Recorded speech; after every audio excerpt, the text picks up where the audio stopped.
Hey, this is Kim with All Things Cloth, and this is my first video, so please bear with me as I figure it out as I go along. Today I'm going to show you how to make a ruffled keyhole. You can see here, there's a ruffle in this keyhole here, and we're going to make it in this size pad. This is an 11-inch overnight heavy. It's about super postpartum size. Toss these aside. We're going to use a core that is stepped. This is a 500 GSM shop, super heavy organic bamboo fleece. It's got a flat side and a fuzzy side. This is a piece of diaper flannel, and this is Zorb 3D. It's a 650 GSM. It's one of their heaviest. We'll layer those as such. We're going to be making our ruffled exposed keyhole out of an old muslin blanket. I'm sure you guys are familiar with these if you've had babies in the last couple of years. They are made of 100% cotton. I wouldn't say it was very absorbent, which is why we're going to fold it in half.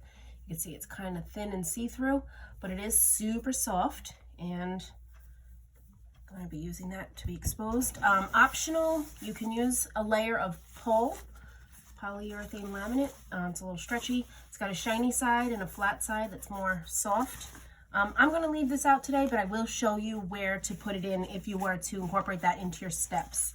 So for me, I'm just going to leave mine with a heavy anti-pull fleece backing. I've never had a problem with leaking through these. You can also see there is a kind of flat, smoother side. That's the side I want facing out, and that's the inside. So we also have some miscellaneous materials here. This is that friendship floss, embroidery floss. Just a little piece of this. I'm going to show you how to do a zigzag stitch and gather it together to make that cute little ruffle in the center. So I like to call these clot busters. If you've got a rolly flow, if it hits the middle of the pad and wants to roll, it's going to get stuck in all of these little ruffles, and we're going to maintain your flow to the center of the pad. So I'm going to start now by showing you the pattern I'm using too. I like them clear so I can see where my pattern is on the fabric. This is also going to have, normally when you make a pad, you'll have just this layer and this layer. I draw my pattern and attach my core to the backing of the topper. But in this case, since we're going to be making it a keyhole, we're going to use an additional piece of muslin cotton, very thin, not going to add too much bulk, but this is going to be my guide for where to cut. This is going to end up being my window. So I'll just go ahead and stick that back on here. You want your right sides together. And I'm going to just stick these aside while I work on stepping my cores. A lot of people ask, what does it mean for a core to be stepped? So when it's stepped, you'll see, instead of having to sew through, if this were a full layer, that's a little hard on the machine, it's a little bulky on the pad. So what we do is, toss this one aside for now, we will attach this to the center. I always mark everything with my GSMs. We're going to stick that in the center here and sew that with a zigzag stitch to kind of pull it down. And we're going to try and contain your flow to the center of the pad. So I've got this set to my zigzag. Another fancy tool I like to use and always have on hand, washable, non-toxic glue stick. This will be your best friend. Keeps everything in place while you're working on little things. So for now, when I sew the stepped bamboo, if you notice when you pull bamboo, it curls. I always put the flat side down. If you do this way, I mean, it can be avoided with a zigzag stitch anyway, but you want to avoid any kind of curling up on the pad. I don't know if you can see that, but if we place that side down, then we won't have an issue with any curling. I didn't mark this one, so I'm just going to quick check that it's in a good spot. That's about the center. The thing with these keyhole pads is they do kind of use a lot of waste because I have to overdo everything to make sure I have a good window. So normally my core is cut to just this size. You can see there's a lot of waste involved in this process. For me, some people could probably do it a little bit better. So we're going to start with a really wide zigzag just to get it stuck on there. Let's see here, got the wrong petal.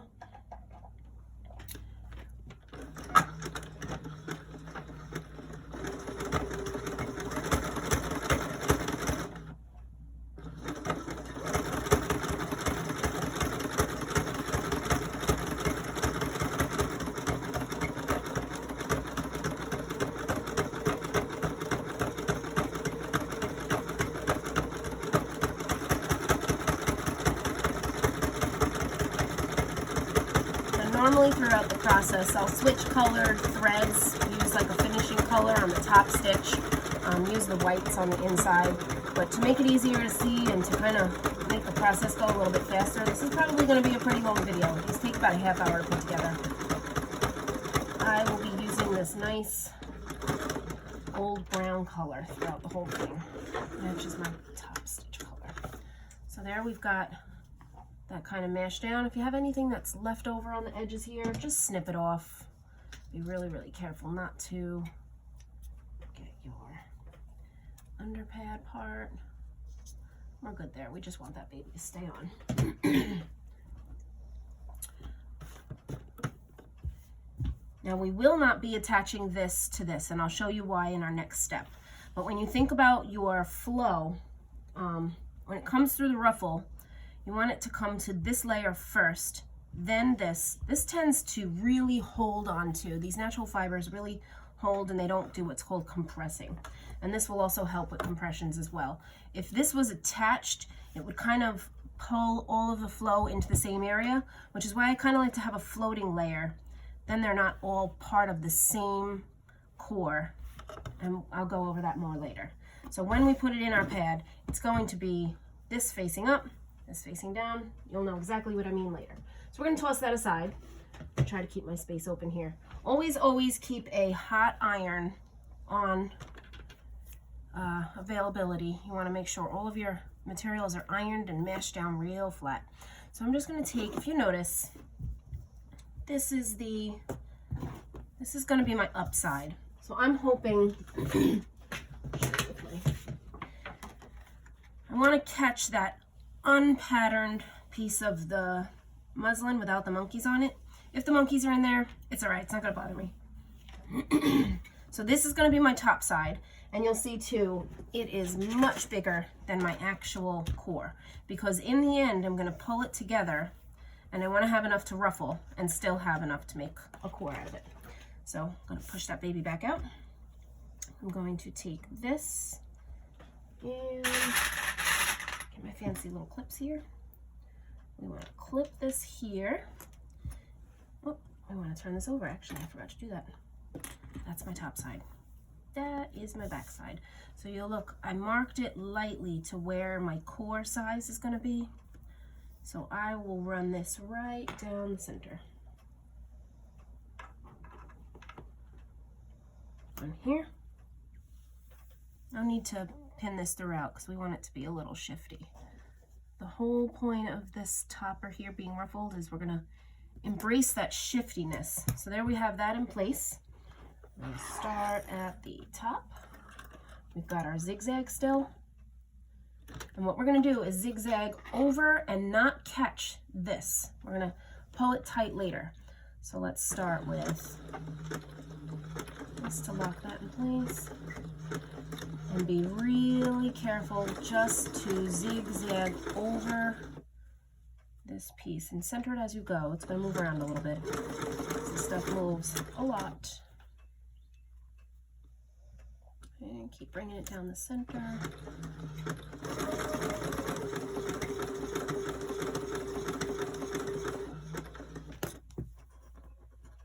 Just focus on not catching that as we go.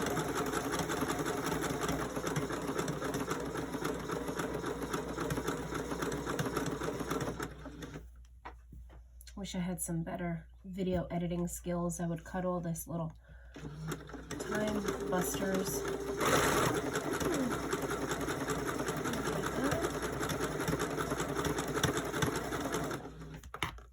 Straighten it out once more.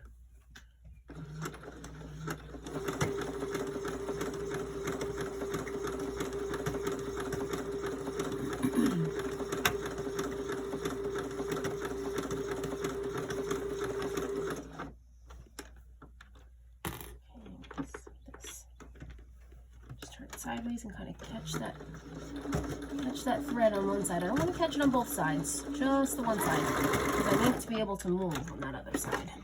All right, so we're done here.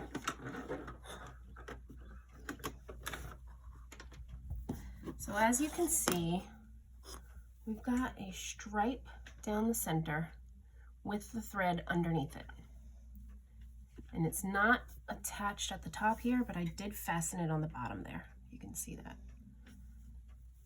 So this is going to be your front side with your ruffle. The string is not on that side, but I did use the decorative brown so that it matches my topper fabric. Stick my pins on the side there. Now this part's tricky, so let's see if I can make it work.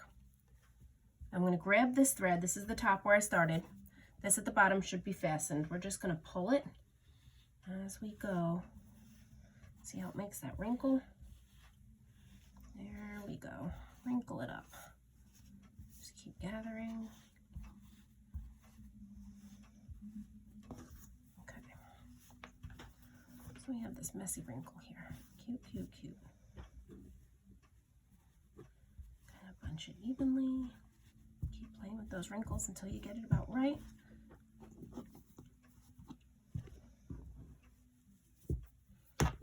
See on that side, we have a nice ruffled mess. Love it. Check that you didn't pull it too short. All that's still gonna fit, so we're good. Just want a little bit more wrinkling at the top here. Shift some of this. A little too much curl there. There we go. Okay. Now these, if you want, you can kind of iron this and mash it down and really get a hold on it. Still good. That'll be good. I don't usually do my ironing in this spot, so I feel a little off. Just mash it down.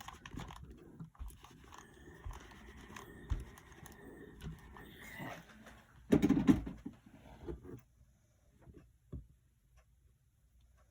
Just tie these so that they don't slip around. Kind of lock that guiding into place. Tying my string to my thread there. That'll keep it from falling out for now. Boom. All right, so we got our little wrinkled mess here. Super cute. We're gonna come back to this. So throw that on the side. Next, we're going to work on our window here. So we have our two fabrics facing right side together. You're never going to see this fabric when you flip it over, but you may see a little lip around the edge. So sometimes I'll use like polka dots or whatever, but this is fine. This is fine just now. So we've got our right sides together. Take this, toss it aside. You don't want this to be a part of it right now. So set to a straight stitch with a little, I set it to a 3. And I like to go a tiny bit on the inside of the line there. Always back stitch and just bring it around.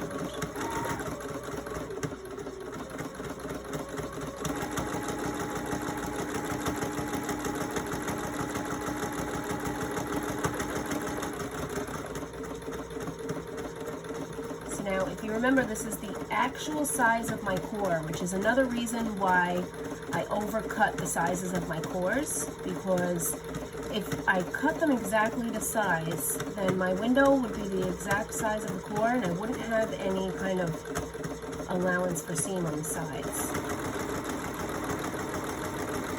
I can always trim later, but I always want to make sure that I have enough to fit over that window, and you'll see what I'm talking about in just a minute. I'm trying to do this as fast as I can without being sloppy.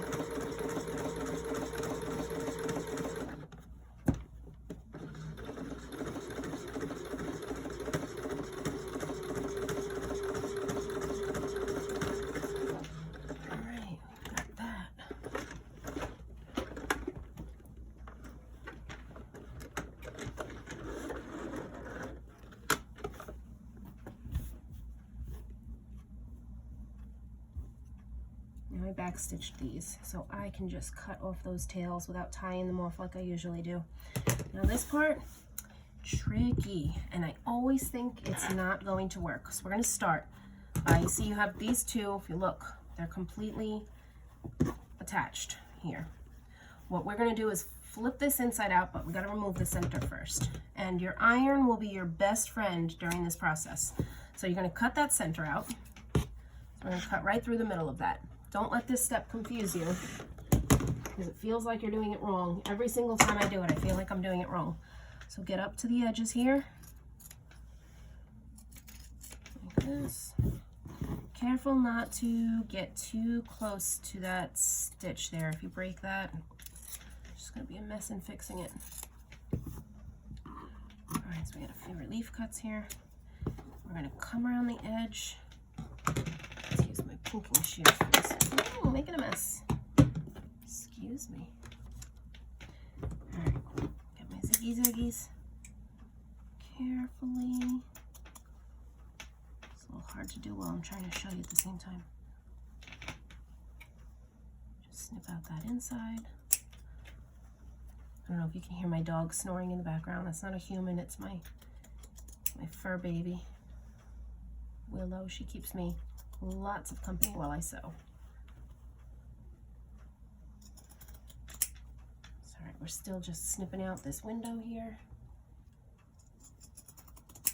Almost there.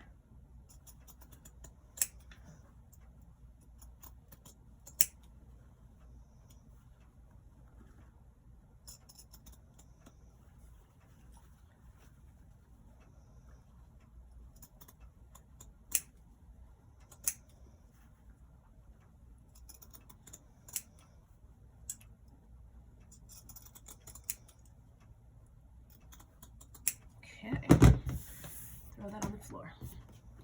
So here you see you have your center cut out in a pretty little zigzag. Now this part is really challenging. I'm gonna grab my portable ironing mat here. And what we're gonna do is flip it inside itself. So we want this to become the new this. I'm gonna grab it, flip it, and try to follow it around. This part's super tricky. And it wants to always work its way back. So I pin it as I go. Just work that seam this way. Now you're gonna notice too, as I do this, my tracing line is going to be on the inside. So my trick for this is to mark it in another color after I'm done. So that's what's helpful too with the clear patterns, is that I can see through to where my window will be nice and aligned. Oh, you know what I forgot to do? Snip out these edges here. One more step.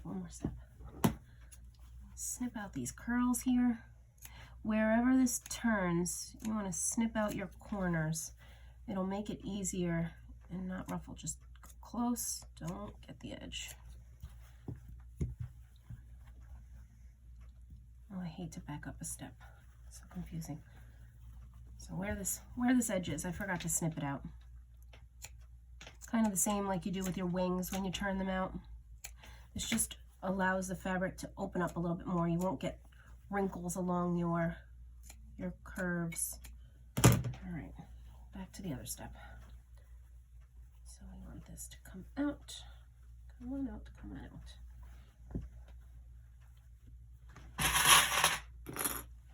Love these little clips. I got like 100 of them on Amazon for about $7.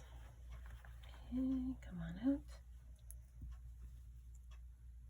It's early morning and my fingers don't work.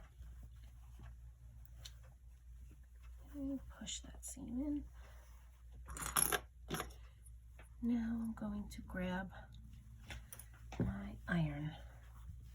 See, we got kind of like, I don't know if you've ever sewn a shirt or anything. This is sometimes how you do collars.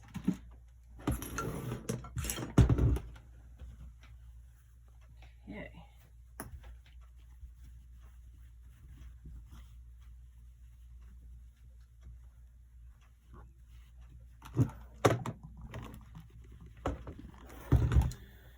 All along the seam. If you press it down real good, it'll stay. Just gotta tell it where to go.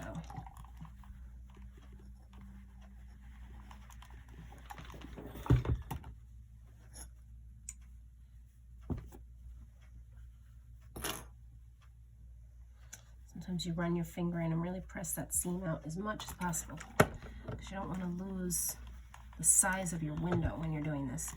If you don't press it out all the way, your window gets really small.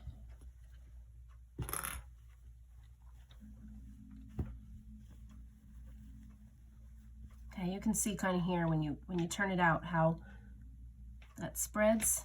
That'll just let it allow that to open up right there. Give yourself a nice little curl. Nice.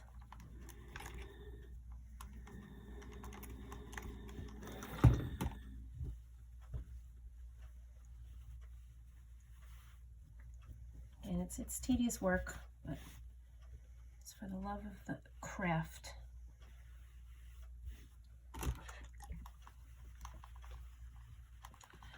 And if it were easy, everybody would do it.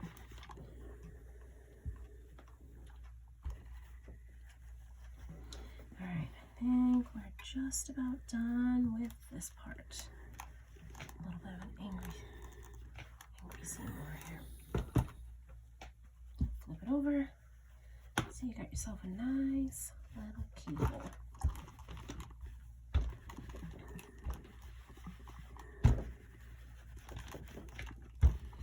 Okay, now you want to try to iron this as flat as flat as flat. You want those two pieces to kind of behave like they are one piece. And those little wrinkles out. And before we even attach our core, we're going to run a really thin line around here from the top. So let me get this out of the way. So you see now we have a keyhole, cute little window. This is the bottom, and there's the back. You can still see the pattern a little bit, but we're not going to trust that. Now we're going to go ahead and sew this together. Use my, I'll put this on a 1 to move my needle over. So this will move my needle over. And I'm going to use the edge of my foot as a guide, and I have my needle positioned all the way to the left so we can get nice and close there. Single back stitch. Oh, that's a new squeak. And keep it nice and straight and in line with that foot as your marker. Just bring it all the way around.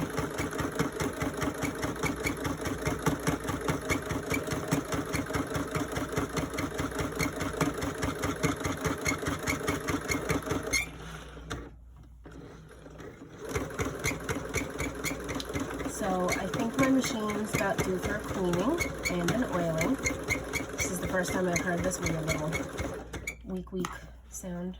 A little strange.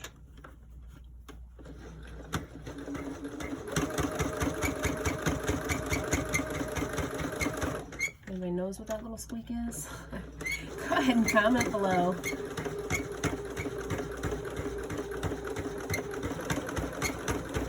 Of course, first video, first squeak. Who doesn't love that ironic timing? There we go. See a little bit here.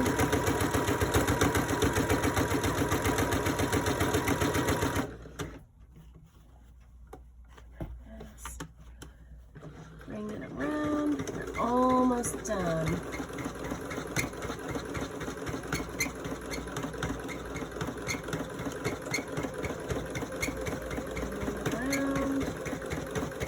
I don't like to backstitch too much on the top because it looks a little messy.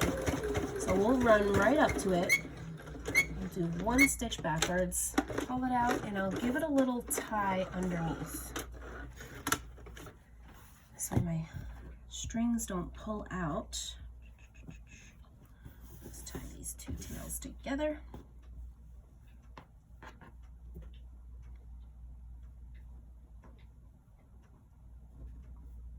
Knot there.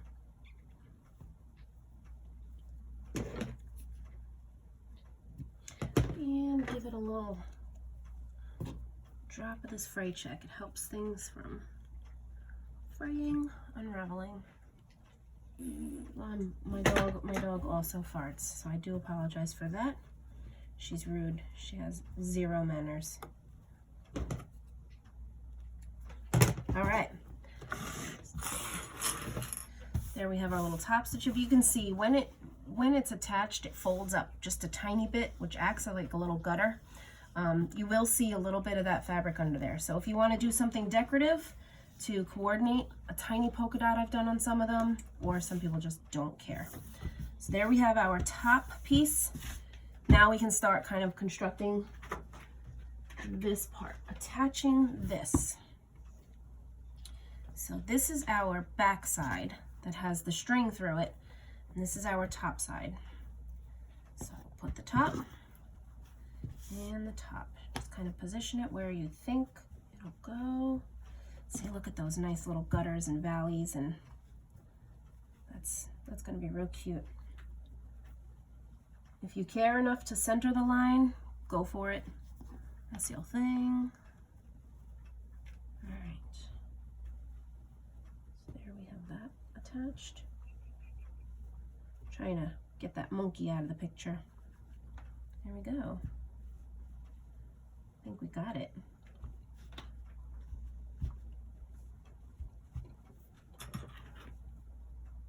Clips on the corner here.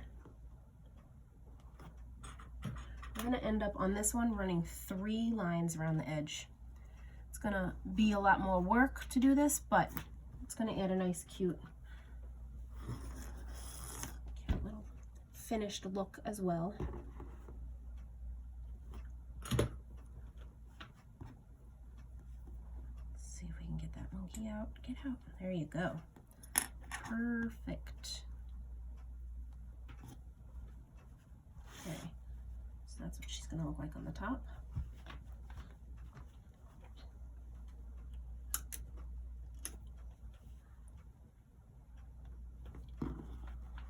Same with Minky, pins, clips, any kind of stupid shifty stuff. Just pin it, pin it, pin it, pin it, and then pin it.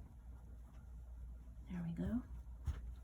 Just trying to make sure we don't shift that monkey into the picture. I've got him right on the edge there. Cute, cute, cute. All right, how are we looking? Let's readjust. This is our last chance to readjust our wrinkles before they're locked in place. Now I think that's going to be pretty good. One more here. Okay.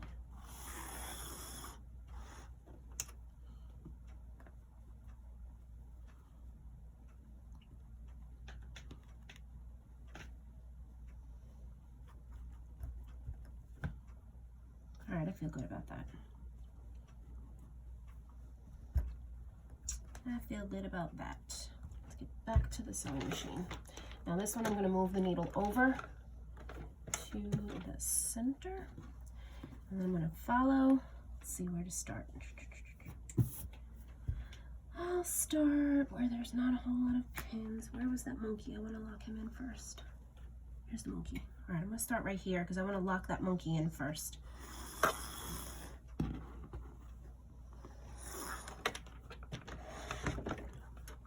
Yeah.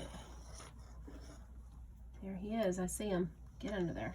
There we go. All right, again, follow this. Since I moved my needle over, I'm going to have a different position. If I follow this here, it's still not going to be right on top of where I did before. One back stitch here. Pull this needle out as I go.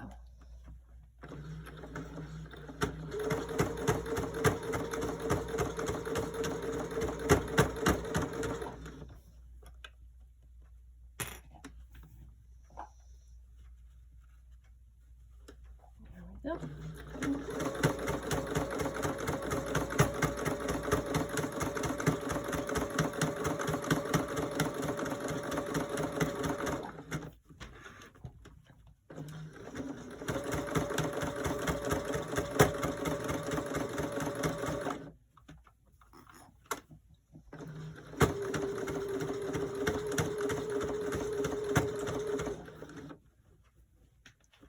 I'm sure there's probably an easier way to do this, but this is what I've been doing and it works, and I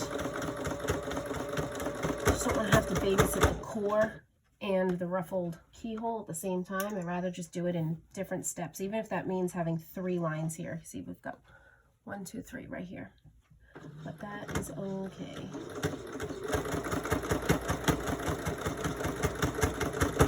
And we also get to figure out where our core line is going to fall.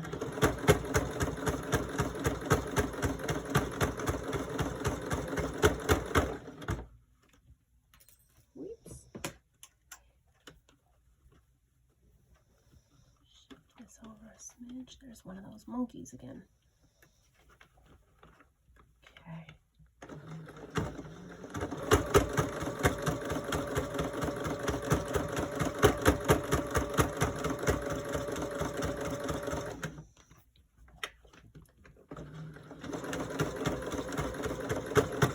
I love the part where you trim all the extra stuff away because it's just really annoying having all this fluff in my way.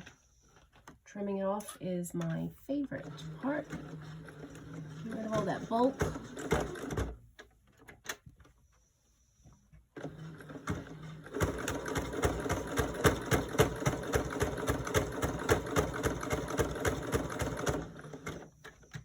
I feel a little lump in here. I'm just going to shift it a little bit just to get that big wrinkle out.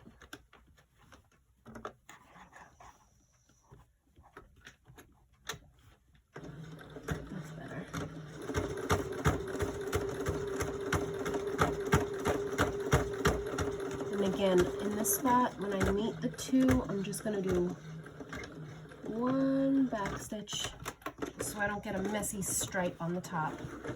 And I tie it underneath so that my lines don't run away. There we go. A tie. So much care, so much love in every single little pad. There we go. You see our underside. I'm going to stick a drop of fray check up here. Let's see this. Right here where we started our pull line. And over here too, I'll clean that up. Put a little fray check here. This stuff just helps with unraveling. It's almost like a fabric glue, but it doesn't dry that way. I did not keep an eye on this mess. So let me just trim this out here. Maybe you can pull some of it. My tail stuck in here. Come on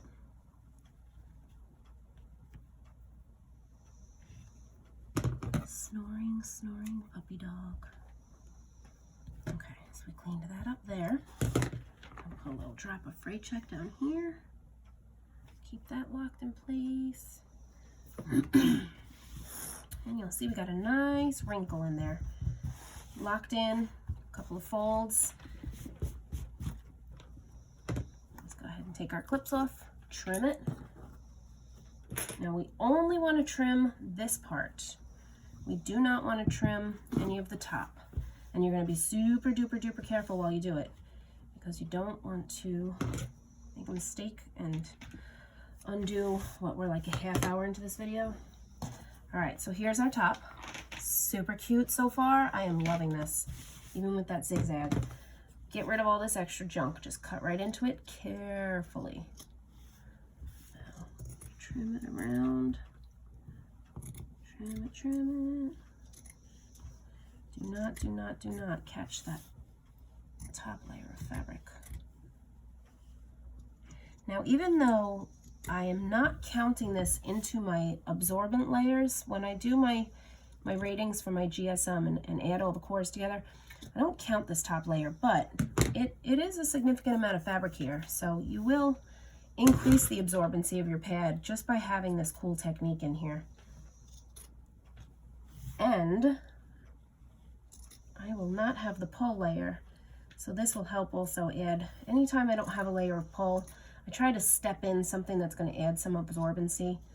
I usually go with the original Zorb 235 GSM because that stuff is thirsty and it sucks up fast. but it does have compression. So when you press on it, it's going to let go of moisture. That's why I use that on the top layer. It's the first thing that you go through. Okay. A little bit more here. Trim, trim, trim. All right. Now you'll see, you can't see our original template traced on here. So we're going to do it again. So I have the pattern with me. You don't see those monkeys on the other side. See, that's much flatter. And you see when this is down, how that pops up a little bit, it's going to make a little bit of a gutter. If you have a rolly flow, it's going to get locked in there. That's why I love the keyhole. Love the keyhole. All right, back to the other side. So, like I said before, this is going to be your first layer you want to hit, because this is going to be, when I rinse my pads, this just, I got to squeeze it and squeeze it and squeeze it to really get all of it out, because it does not when I let go. Put this face down. So when you go through, the first thing you're going to hit is that bamboo. Center it over. You're going to have to feel around for this part because everything's so big. So you can see here, we're about centered in here. Centered, centered. Here is our template. I'm going to just quick iron that, get it nice and flat.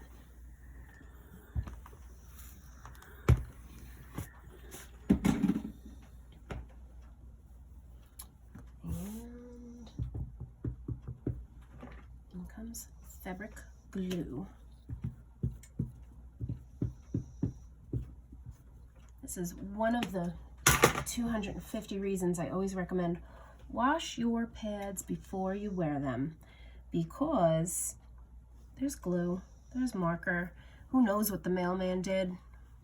I've had people complain that their mailman smokes. I mean, I can't control that stuff. Just wash it like you would any other outfit that you would wear. Okay.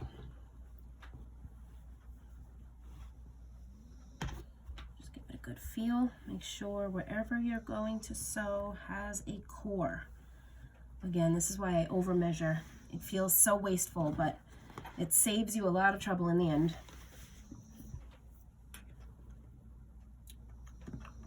Pin, pin, pin.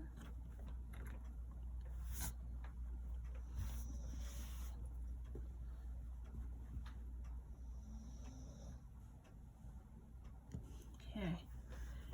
We are not going to be sewing this side. Normally when I make a pad, this is the side I sew.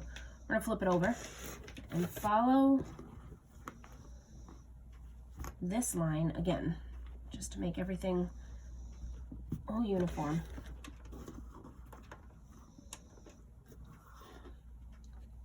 There. She's not tacked into place too tight. So now, let's see, which line should I use? I'm gonna go between the two lines that I just sewed.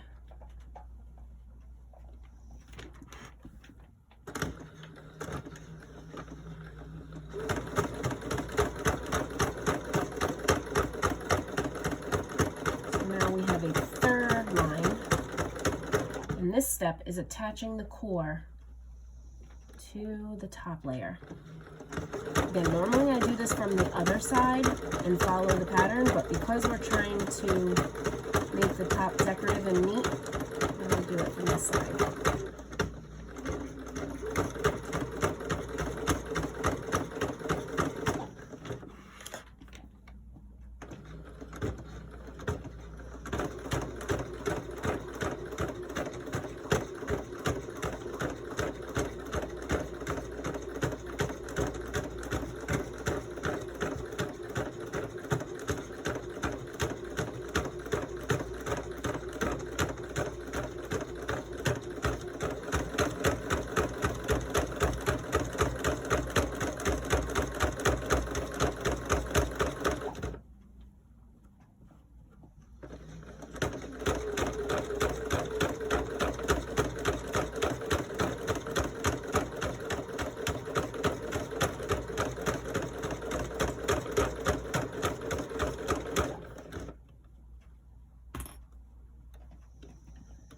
just keep a little guide and feel around on making sure that core is still under there. We want to catch 2 layers because we don't have to do 3.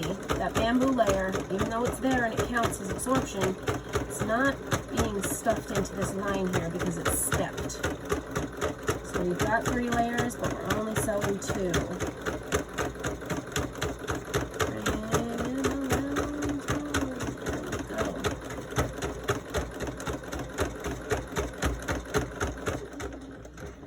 Back one, just one,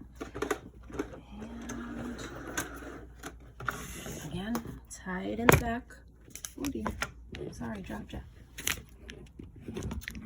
That was an accident. Let's see if I can get us repositioned here.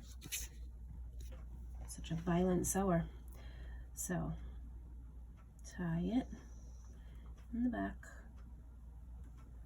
and it's time to inspect. We want to make sure that we got every piece of that core attached.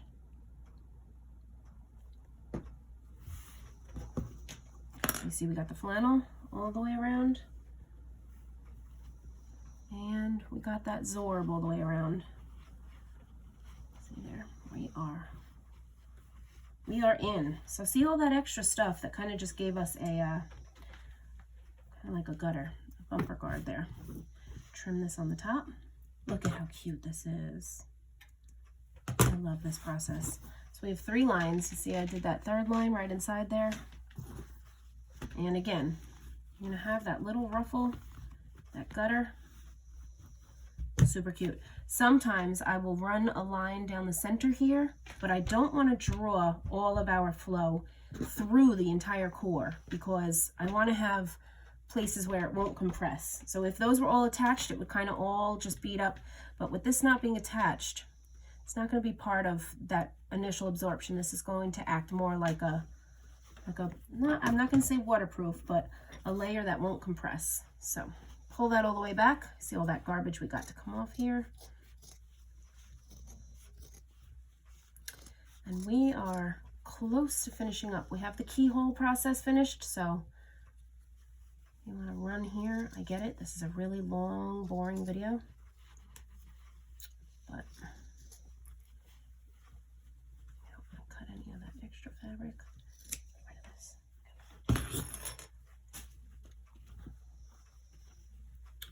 My dog was so bored, she snored through the whole thing.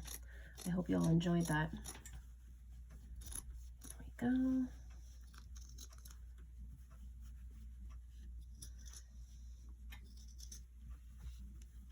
It's so sad when you go through this whole process and then accidentally snip that top layer. So sorry I'm not speeding through this, but I don't want to undo all that work I just did.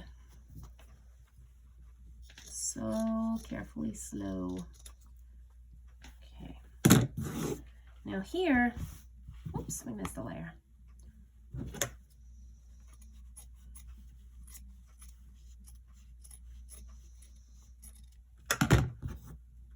Okay, there we go. She's a little bunchy, she's a little thick, but we're going for bulletproof with this one. So let's not be too discouraged. You can trim it down a little bit to try and get some of that bulk off.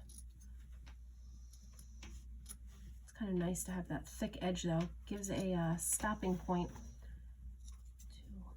flowing over or soaking up that pad too far. All those little tiny shavings, they add up. Shake. All right, now we are ready to top layer. We've got to get our iron and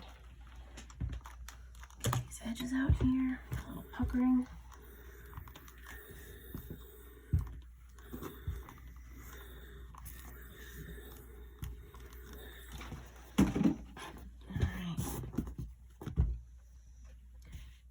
If you were to be adding a layer of pole, I'll show you how to put that back on here. And I'm going to be using a different color marker so I don't fall on the wrong line. You look pretty good here. Just kind of line it back up. These will probably end up being a little bit wider than the pattern itself because this is a big fat keyhole. So line up your lines, follow that, see that original sew line. We're matching this up to that sew line. That'll keep it nice and straight on the top side of the pad. There we go. Coming around.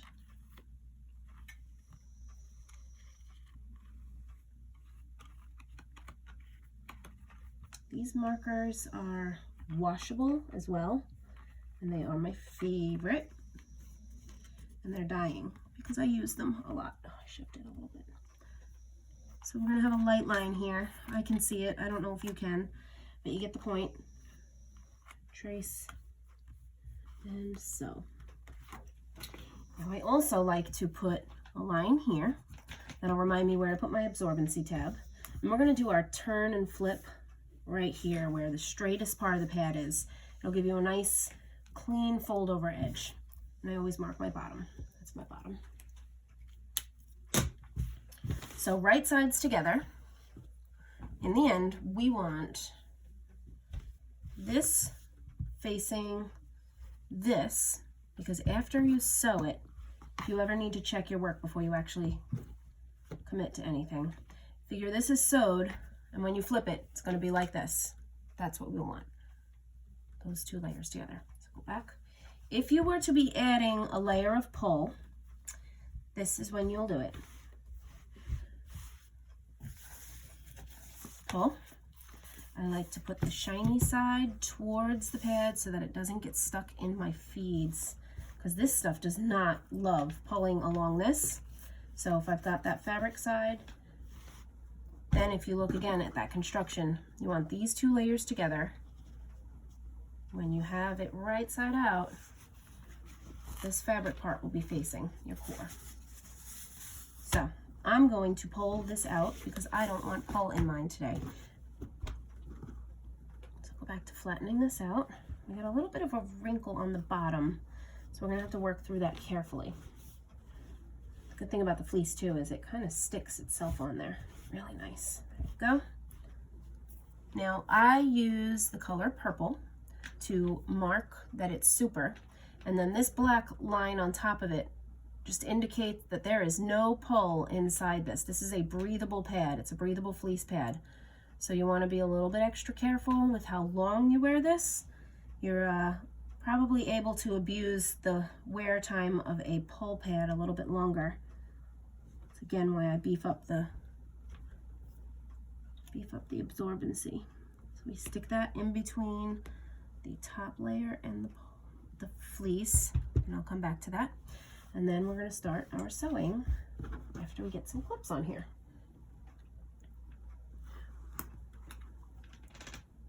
When I clip, I kind of roll it up a little bit, pulls it in a little bit tighter afterwards. Clip, clip, clip, clip, clip. There's no such thing as too many. It just becomes how many you have to pull off as you go along. This is going to be a little weird spot right here. We have a little dimple. More clips. Okay, as we sew right here, we're going to try and pull it together a little bit. There we go. Okay, I'm going to start here. And we are so close to done. You guys have done a great job hanging in there. Now this, we're going to back stitch, because you're going to put a lot of stress on this part when you go to flip it around. Just follow it all the way around.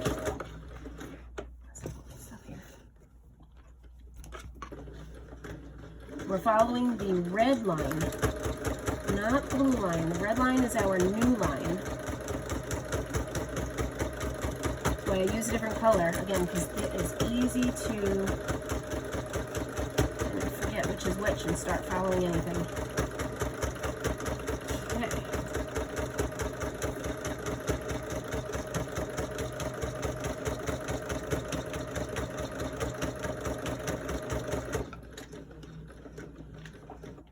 This pin out right here. Hold on to my little tag. Mikey? If you don't already have a magnet on the side of your sewing machine, I highly recommend sticking that little magnet strip right there, because as I pull out the pins, if I'm using pins, just stick them right there, and they don't have to roll around all over my desk. I try to keep my workspace as clear as possible, but sometimes it just gets overwhelmed with all of my supplies. As you can see, I'm knocking stuff over all the time.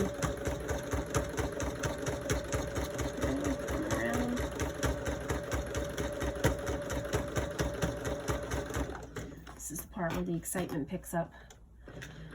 We're almost done. We almost get to turn it out and top stitch it. So exciting for me.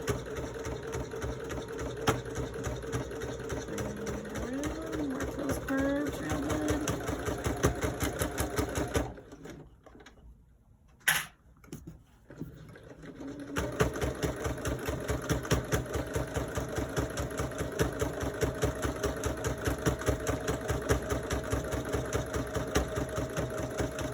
As soon as this straightens out, I am going to backstitch it.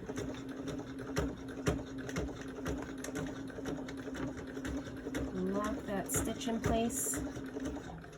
We are about to turn this pad, finally. And I'm going to show you another trick. We're going to trim up the messing here as well. Just a little bit of right there. So this stuff we can trim again. Keep my pins in one place. Trim up this messiness here again. And as soon as you turn and top stitch, this is all going to be locked into a little seam. So don't worry about this falling apart inside your pad, because it will not.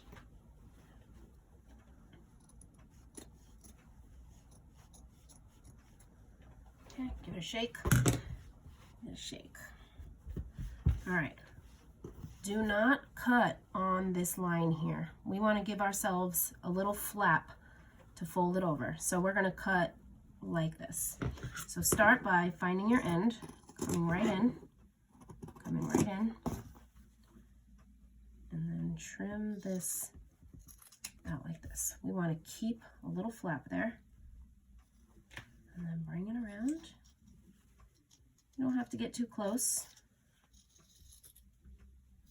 You don't want to be too far either, because all of that extra fabric is going to be on the inside.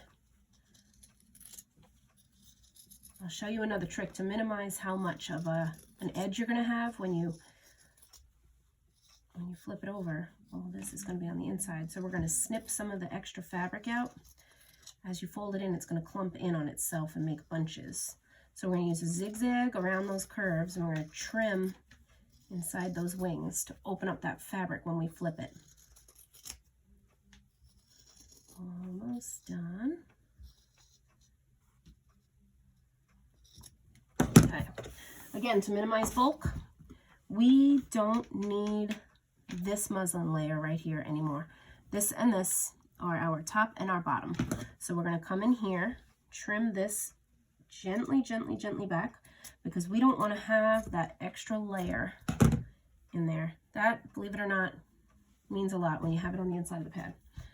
So inside these corners here, we're going to trim, snip, snip, snip right here, so that when we turn it, see how that fabric opens up?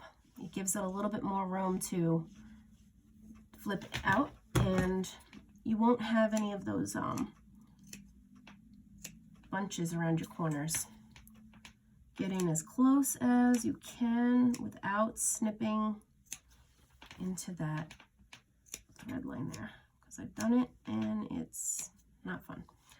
So we have our wings opened up there. See how they open? Just double check everything, make sure they open. And come around the top here and just kind of trim out our corners. You gotta remember there's 3 fabrics here that are gonna flip. So when this comes in, you wanna think of it as it folds in, you're giving it room to crown in on itself.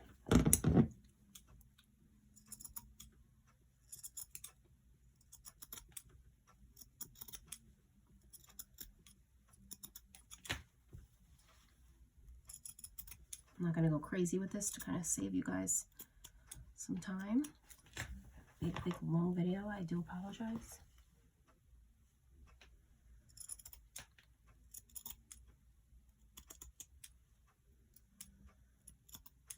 All that little stuff. It makes a difference when you jam it inside a pad. Toss it on the floor. All right. So this part is a trick that I like to share. Before you actually flip it, we're going to get a nice closed seam by coming in here like this. We want to iron that down to make a nice crisp edge when we flip it, and you'll see exactly what I mean. Otherwise it tends to be a little bunchy and open. So there we have a nice crisp edge right there when we fold it. See all that stuff that's going to be on the inside? We can even come back and trim this off because we don't want that to make a hard spot on top of the pad there. So let's come in and trim this. You know how much we need to flip it. Take off that itty bitty smidge there. Same with that outer. Just a little extra. And here we go. Reach all the way into the edge and flip it right here. Work it in. You want to flip it on the inside before you pull it out. Here we go. Fuzzies. Gently work it through that hole. Oh my gosh, she's so cute. Gently work it through. One of my favorite tools, and I've had this thing forever, started sewing in 2006 when my son was a 3-year-old. We went to a 4th of July parade, and this is his flag pole. And the flag, of course, you know, 3-year-olds, they whop it. Flag disappeared, and I now have this handy sewing tool that has been with me for over 13 years, and I do believe wholeheartedly I would be lost without it. Now, a cool thing too I did while I was picking out my fabric is I knew I was going to be missing a lot of the fabric pattern off of the top, so I placed my template in a spot that I would catch a flower petal. And maybe if I'm lucky enough, I can get the snap in the center of that flower. So here's how it's looking so far.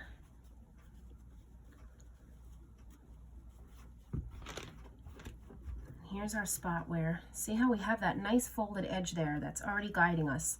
The best thing to do, open it all the way back up and then shove it all the way in so you don't have any rolls. And then as you shove it in, flatten it down and then work it back out. We're going to match this curve right here. Work it back out gently. And pull on that seam and it'll find its own way. Okay. See, here's my little flower placement. I don't think I'll be able to get a snap there, but we'll see. So here we have it. When you iron your final getting ready to top stitch, do not iron the back because that will burn this cute little fleece and we do not want to do that. You'll have a really gross, ugly little mess. So, jam it down and let's commit. I think we're in a good spot. Let's do it.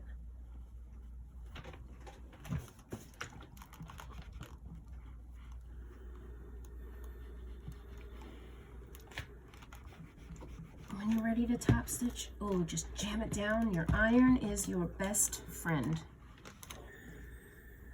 Everything will fluff back up when you wash it, but you want to get those seams together real nice, and you want to get them flat, flat, flat.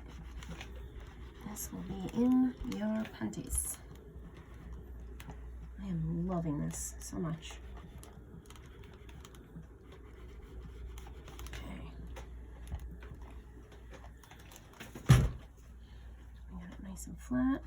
Now this is where our closure is. So we're going to start our sewing right here. Get this out of the way.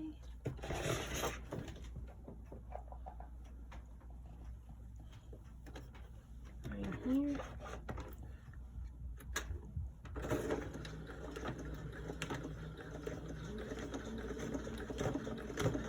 Make sure you catch both of those folded fabrics and get that seam closed, because we don't want our pad opening up. I've never had it happen. I don't want to fall off the edge either. But we're good. Now we can bring it along. There you go. You can see as you top stitch it, that gutter opens up a little bit.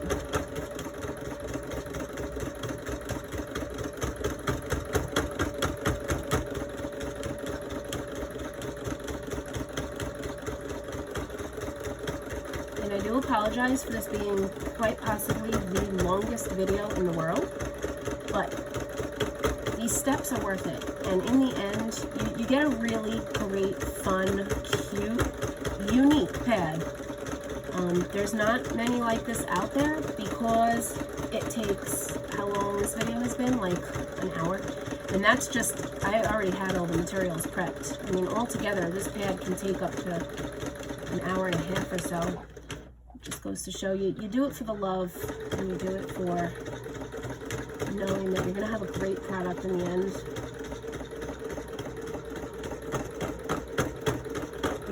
These are not your money makers, I'll tell you that much. These are the ones that just warm your heart.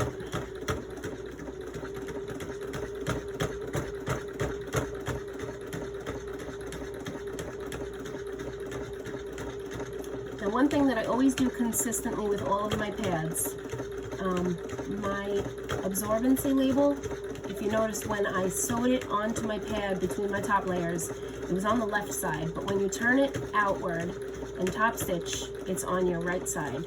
So if you're ever wondering which direction is up on your pad, your absorbency tag will always be on the right side, as well as the snap that I use. I'll show you there's a male snap and a female snap, and I will show you why they are called that if you don't already know. Females are always right, and that is a very easy thing to remember. Females are always right. So your female snap, when we get those snaps on, your female will always be on the right side, and your male will be looking away from you. So you will only see the female snap on the right, and I'm excited about this flower. We might be able to get it in there. So let's trim up our edges again here. I'm going to pull any loops out of here. Again, I only did one back stitch, and I'm going to give it a little tie on the back, just so that we don't get these guys wanting to pull out. There we go. Got a little love knot there. Dab on some of this. Now I'm going to show you on the back, however many times we went over this pad, what was it? 4 or 5 times. There's only one line on this whole backer. So we want to minimize however many points of seams there are. That's where your flow is going to want to go. So far we're doing really good. Now we're at our last step, which is our snap. So I said there's that male and that female. Here is your male. You can see it's got a nub, and here's your female. Your male goes into your female. It's pretty self-explanatory there. So we're going to start with measuring out snap width. Love this poker. We're going to go really close with these guys. Forgot my ruler. So we're going to start. Want this guy kind of close to the edge. If you don't have one of these, get one. They are the best. Now another trick too, sometimes people will say their snaps don't get clicky. Again, this is the male. He's going to be facing away and he's on the left. Sometimes when your pad is a little on the thin side, when you do this, you'll see a little nub of that stud coming through. If there's anything coming through, I'll trim it off. But there's nothing on this one, so we're good. Go ahead and smash that in place. And then I'm going to go for 2.5 inch width. Perfect. Perfect, Perfect.